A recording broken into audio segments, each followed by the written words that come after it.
പാലക്കാട് ശ്രീനിവാസൻ വധക്കേസ് ഗൂഢാലോചനയിൽ കൂടുതൽ വിവരങ്ങൾ വെളിപ്പെടുത്തി മുഖ്യകണ്ണി ഷംനാഥ്. പ്രതിയുടെ 7 ദിവസത്തെ NIA കസ്റ്റഡി കാലാവധി നാളെ അവസാനിക്കും. RSS പ്രവർത്തകൻ ശ്രീനിവാസനെ വെട്ടിക്കൊലപ്പെടുത്തിയ സംഘത്തിൽ ഉൾപ്പെട്ടയാളായിരുന്നു ഷംനാഥ്. ജിജീഷ് കരുണാകരൻ ഈ വാർത്തയുടെ വിവരങ്ങൾ കൂടി നൽകും. ജിജീഷ്, ഷംനാഥ് എന്തൊക്കെയാണ് അന്വേഷണ സംഘത്തോട് പറഞ്ഞത് എന്ന് അറിയാൻ കഴിയുന്നുണ്ടോ? മറ്റു വിവരങ്ങൾ ശ്രീനിവാസൻ കൊലപാതക കേസുമായി ബന്ധപ്പെട്ട ഗൂഢാലോചനയിലെ പ്രധാനപ്പെട്ട വിവരങ്ങൾ തന്നെയാണ് ഷംനാഥിൽ നിന്ന് ദേശീയ അന്വേഷണ സംഘത്തിന് ചോദ്യം ചെയ്യലിൽ ലഭിച്ചിരിക്കുന്നത്. കാരണം 6 അംഗ സംഘമാണ് നേരിട്ട് ശ്രീനിവാസനെ വെട്ടിയത്.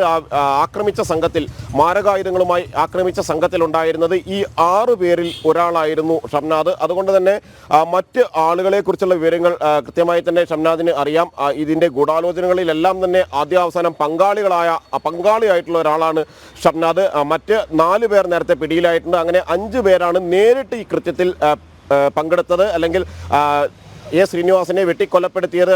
അതുകൊണ്ട് തന്നെ ഷംനാഥിൽ നിന്ന് നിർണായകമായ വിവരങ്ങൾ തന്നെയാണ് ഈ ദിവസങ്ങളിൽ. 6 ദിവസത്തെ കസ്റ്റഡിയാണ് ഇപ്പോൾ പൂർത്തിയായത്. 7 ദിവസത്തെ കസ്റ്റഡി കോടതി അനുവദിച്ചിരുന്നു. തുടർന്ന് ചോദ്യം ചെയ്യലുകൾ ആരംഭിച്ചു.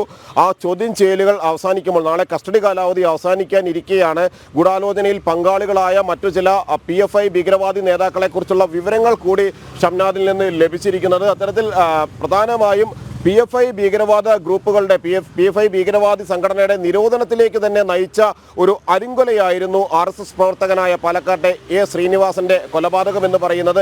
ആസൂത്രിതമായിട്ടായിരുന്നു ഇത്തരമൊരു ആക്രമണം ഈ ഒരു ഭീകരവാദി സംഘം നടത്തിയത്.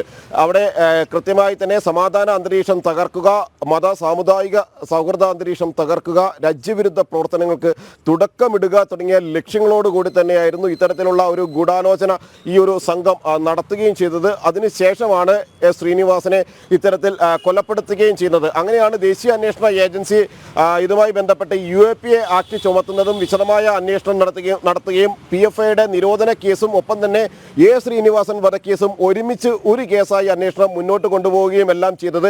നേരത്തെ തന്നെ ഈ കേസുമായി ബന്ധപ്പെട്ട വാദത്തിനിടയിൽ അല്ലെങ്കിൽ കോടതിയിൽ പ്രധാനപ്പെട്ട വിവരങ്ങൾ നൽകേണ്ടി വന്ന ഘട്ടത്തിലെല്ലാം തന്നെ ദേശീയ അന്വേഷണ ഏജൻസി സൂചിപ്പിച്ച ഒരു പ്രധാനപ്പെട്ട കാര്യമെന്ന് പറയുന്നത് ഭീകരവാദ ഗ്രൂപ്പുകൾ നിരന്തരം തന്നെ ഇത്തരത്തിലുള്ള ആക്രമണങ്ങളും കൊലപാതകങ്ങളും പദ്ധതിയിടുന്നുണ്ട്, ആസൂത്രണം ചെയ്യുന്നുണ്ട്.